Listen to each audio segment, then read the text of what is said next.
warahmatullahi wabarakatuh.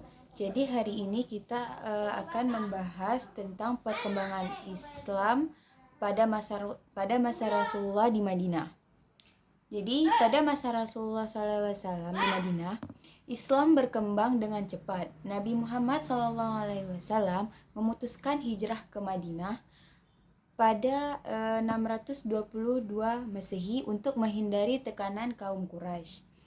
Di Mekah, di Madinah, Nabi Muhammad SAW menemukan masyarakat yang terbagi dalam dua kelompok besar. Yang pertama yaitu Arab, yang kedua yaitu Yahudi. Nabi Muhammad SAW mengembangkan strategi dakwah yang efektif, termasuk membangun masjid sebagai pusat kegiatan, membina akidah, ibadah, dan muamalah kaum muslim, serta membangun ukhuwah untuk menyatukan kaum muslim. Dalam waktu 10 tahun, Nabi Muhammad SAW berhasil menaklukkan Madinah dan memiliki pengikut yang setia. Jadi strategi dakwah Nabi Muhammad SAW di Madinah yaitu melahirkan pengikut setia dan membantu menghapus jiwa primordialisme dan fanatisme kesukuan yang tinggi di masyarakatnya. Jadi sekarang kita itu masuk ke yang pertama, yaitu tentang migrasi ke Madinah. Yang pertama yaitu hijrah. Rasulullah SAW dan pengikut berhijrah dari Mekah ke Madinah untuk menghindari penganiayaan kaum Quraisy. Yang kedua yaitu pembentukan masyarakat. Di Madinah Rasulullah SAW membangun masyarakat Islam yang harmonis, rukun, dan toleransi. Yang ketiga yaitu perjanjian di Madinah. Rasulullah SAW membuat perjanjian yang mengatur hubungan antara kaum Muslim, Yahudi, dan Kristen di Madinah. Selanjutnya yaitu kita masuk ke peperangan dan ekspansi. Yang pertama yaitu ada Perang Badar. Rasulullah SAW memimpin pasukan Muslim untuk menghadapi serangan kaum Quraisy di Perang Badar. Yang kedua yaitu ekspansi wilayah. Keberhasilan Rasulullah SAW di Perang Badar memungkinkan ekspansi wilayah kekuasaan Islam di semenanjung Arab. Yang ketiga yaitu penaklukan Khaybar. Rasulullah SAW berhasil menaklukkan oasis Khaybar, sebuah pertahanan Yahudi yang kuat. Selanjutnya yaitu kita masuk ke perjanjian Hudaybiyah, yaitu ada negosiasi damai. Rasulullah SAW melakukan perjanjian damai dengan kaum Quraisy di Hudaybiyah untuk menghindari konflik lebih lanjut. Yang kedua yaitu keterbukaan. Perjanjian ini membuka jalan bagi penyebaran Islam secara damai ke seluruh Arabia. Selanjutnya yaitu ada perluasan pengaruh. Setelah Hudaybiyah, banyak suku Arab yang akhirnya memeluk Islam dengan bergabung dengan umat Islam. Selanjutnya yaitu ada strategi jangka panjang, yang Rasulullah SAW menyadari pentingnya strategi jangka panjang dalam menyebarkan agama Islam. Selanjutnya yaitu penaklukan Mekah. Yang pertama yaitu ada kebebasan beragama.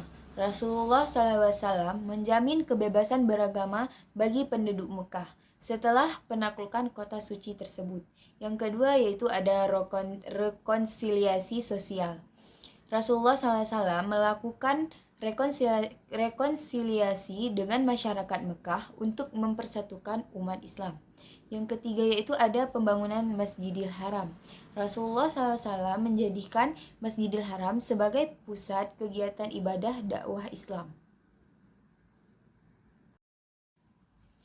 Selanjutnya ini juga ada perluasan dakwah Islam, yaitu ada surat-surat kepada raja. Rasulullah SAW mengirim surat-surat kepada para pemimpin di luar Arab untuk mengajak mereka memeluk Islam. Rasulullah juga melakukan perluasan dakwah Islam, yaitu tidak dengan hanya surat-surat kepada raja saja, yaitu ada juga dengan ekspansi wilayah. Pasukan Muslim berhasil memperluas wilayah kekuasaan Islam hingga keluar semenanjung Arabia. Dan seterusnya juga ada dengan kodifikasi Al-Quran, pada masa ini Rasulullah SAW juga memerintahkan kodifikasi teks Al-Quran. Selanjutnya yaitu Rasulullah juga dengan membangun masjid, yaitu Rasulullah SAW membangun masjid sebagai pusat kegiatan umat muslim di berbagai wilayah. Selanjutnya yaitu konsolidasi kekuatan, yaitu pertama pembentukan militer. Rasulullah SAW membangun pasukan militer yang kuat untuk mempertahankan masyarakat Madinah dari ancaman luar. Yang kedua yaitu dakwah Islam. Rasulullah SAW giat menyebarkan ajaran-ajaran Islam dan mengajak masyarakat-masyarakat Madinah untuk memeluk agama baru ini. Yang ketiga yaitu implementasi syariah. Rasulullah SAW menerapkan hukum dan aturan Islam dalam kehidupan masyarakat Madinah. Pembahasan terakhir kita yaitu wafatnya Rasulullah SAW. Yang pertama yaitu di akhir hayat Rasulullah SAW pada tahun 632 Masehi. Rasulullah SAW wafat di Madinah setelah memimpin umat Islam selama 23 tahun. Yang kedua yaitu penerus kepemimpinan.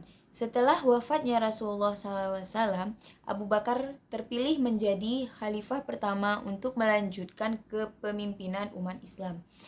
Yang ketiga yaitu warisan spiritual. Rasulullah SAW meninggalkan warisan spiritual yang sangat berharga bagi umat Islam di seluruh dunia. Jadi baik semuanya, hanya ini yang dapat Ibu sampaikan. Lebih dan kurang Ibu minta maaf. Mudah-mudahan apa yang telah Ibu sampaikan ini bisa menjadi motivasi bagi kalian semuanya dan bermanfaat bagi kalian. Assalamualaikum warahmatullahi wabarakatuh.